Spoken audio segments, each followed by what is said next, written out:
ఒక నిమిషం ఆగి ఆలోచించండి. మీ ఇంట్లో టీవీ పగిలిపోతే మీరెంతో బాధపడతారు, బహుశా ఏడుస్తారు కూడా. కానీ అదే పక్కింటి టీవీ పగిలితే మీరు అంతగా బాధపడరు. కనీసం మీ కళ్ళలో నీళ్లు కూడా రావు. ఎందుకు?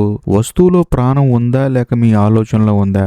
ఆ టీవీ పగిలినప్పుడు ముక్కలయ్యేది కేవలం గ్లాస్ మాత్రమే కాదు, దానికి మీరు తగిలించుకున్న నాది అనే ముద్ర. మీరు అనుకోవచ్చు, ఇలాంటి మాటలు నేను చాలా విన్నాను, అది నేను డబ్బులు పెట్టి కొనుక్కున్నాను, ఎన్నో రోజులు కష్టపడ్డాను అని. కానీ నిజం చెప్పండి, మీరు కష్టపడి సంపాదించుకున్నవన్నీ మీతో పాటే ఉంటున్నాయా? పోని మీరు పోయిన తర్వాత మీతో పాటే వస్తాయా? మీరు సంపాదించుకునేది ఖర్చు పెట్టడానికి, మీరు సంపాదించుకునేది మీకు తెలిసి తెలియక పోగొట్టుకోవడానికి. సో ఖర్చు పెట్టే ప్రాసెస్ లో అవి కొన్ని రోజులు మనతో ఉండొచ్చు, లేకపోతే మనకి తెలియకుండానే పోవచ్చు. కాకపోతే అసలు సమస్య ఏంటంటే, ఏ మనిషి అయినా సరే వస్తువుల మీదో లేకపోతే వ్యక్తుల మీదో ఇది నాది అనే ముద్ర మాత్రమే వేస్తారు. అవి మనతో ఉండాలా పోవాలా అనేది కాలం నిర్ణయిస్తుంది. కాకపోతే ఉన్నప్పుడు ఎలా ఉండాలి, పోయినప్పుడు ఎలా ఉండాలి అనేది మన చేతుల్లో ఉంటుంది. సమస్య ఎప్పుడైనా సరే వస్తువుల్లో లేదు, సమస్య వ్యక్తుల్లో కూడా లేదు. అసలు సమస్య మన మైండ్ లో ఉంది. మనం పుట్టినప్పటి నుంచి మనకు నేర్పిన మొదటి పాఠం నాది, నా బొమ్మ, నా బట్టలు, నా మార్కులు, నా ఉద్యోగం, నా ఇల్లు, ఇలా ప్రతిదానికి నా అనే ముద్ర వేస్తాం. ఎప్పుడైతే ఒక వస్తువు మీద మీరు అతిగా ప్రేమ పెంచుకుంటారో, అది డబ్బులు అవ్వచ్చు, లేకపోతే కారు అవ్వచ్చు, లేకపోతే ఇల్లు అవ్వచ్చు, లేకపోతే మీరు ఇష్టపడే మనుషులు అవ్వచ్చు, మీరు ఎప్పుడైతే ప్రేమ పెంచుకుంటారో మీ స్వేచ్ఛ అనేది అక్కడితో అయిపోతుంది. ఎందుకంటే ఆ వస్తువు మీద అయిన మరుక్షణమే దాన్ని కోల్పోతానేమో అనే భయం మీలో మొదలవుతుంది. మీరు గమనించారా, మన దగ్గర ఉన్న ఐఫోన్ కింద పడితే గుండె ఆగిపోయినంత పని అవుతుంది. అది వేరే వాళ్ళ ఐఫోన్ పడితే చూసుకోవాలి కదా. మరి అంత వస్తువు అంటే జాగ్రత్త లేకపోతే ఎలాగని చెప్పేసి సలహాలు ఇస్తాం. ఇక్కడ ఫోన్ విలువ కంటే ఆ వస్తువులతో మీకున్న అటాచ్మెంట్ మిమ్మల్ని ఎక్కువగా ఇబ్బంది పెట్టిద్ది. మనం ఒక వస్తువుని యజమానిలా వాడుకోవడం లేదు, ఆ వస్తువులకి బానిసలైపోతున్నాం. మీ సంతోషం మీ చేతుల్లో లేదు. మీరు కోరుకునే వస్తువుల మీద, మీరు ఇష్టపడే మనుషుల మీద మీ సంతోషం ఆధారపడింది. వాళ్ళు మీ దగ్గర ఉన్నారనుకోండి, నవ్వుతారు. వాళ్ళు మీకు దూరం అయిపోతే కుంగిపోతారు. అది వస్తువైనా మనిషి అయినా. అంటే మీ ప్రశాంతత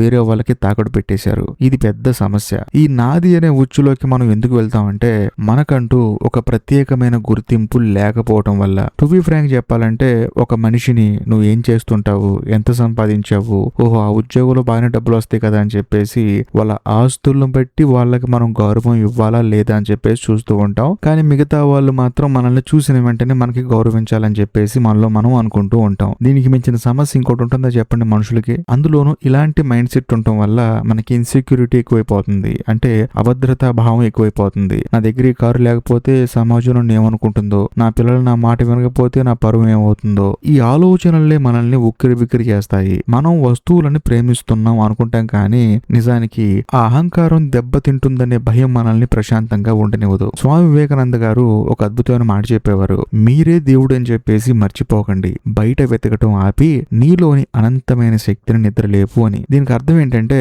మీకు కావాల్సిన సంతోషం బయట వస్తువుల్లో లేదు, అది మీ లోపలే ఉంది. ఈ సమస్యను అధిగమించడానికి మనం నేర్చుకోవాల్సింది డిటాచ్మెంట్ ఇన్ అటాచ్మెంట్. అంటే బంధంలోనే ఉంటూ నిర్లిప్తతను కలిగి ఉండటం. దీనికి అర్థం వస్తువులను వదిలేసి అడవుల్లోకి వెళ్ళమని కాదు, కారులో ప్రయాణించండి, మంచి ఇంట్లో ఉండండి, ఖరీదైన దుస్తులు ధరించండి, కానీ అవి ఉన్నా లేకున్నా మీ వ్యక్తిత్వం మారకూడదు. అవి నా అవసరానికి ఉన్నాయి, కానీ అవి నేను కాదు అనే క్లారిటీ మీలో ఉండాలి. వస్తువులను వాడుకోవాలి, కానీ వాటిని మనస్సులోకి తీసుకోకూడదు. ఈ రోజు మీ దగ్గర ఉన్నా సరే అది రేపొద్దున ఇంకొకరి దగ్గరికి వెళ్ళిపోతుంది. అది సృష్టి ధర్మం. ఈ నిజాన్ని అంగీకరించిన రోజు మీరు వస్తువుల మీద పట్టు కోల్పోతారు, కానీ జీవితం మీద పట్టు సాధిస్తారు. అలా అని చెప్పేసి నేనేమంటానంటే, గాల్లో దీపం పెట్టేసి వదిలేయమని చెప్పను.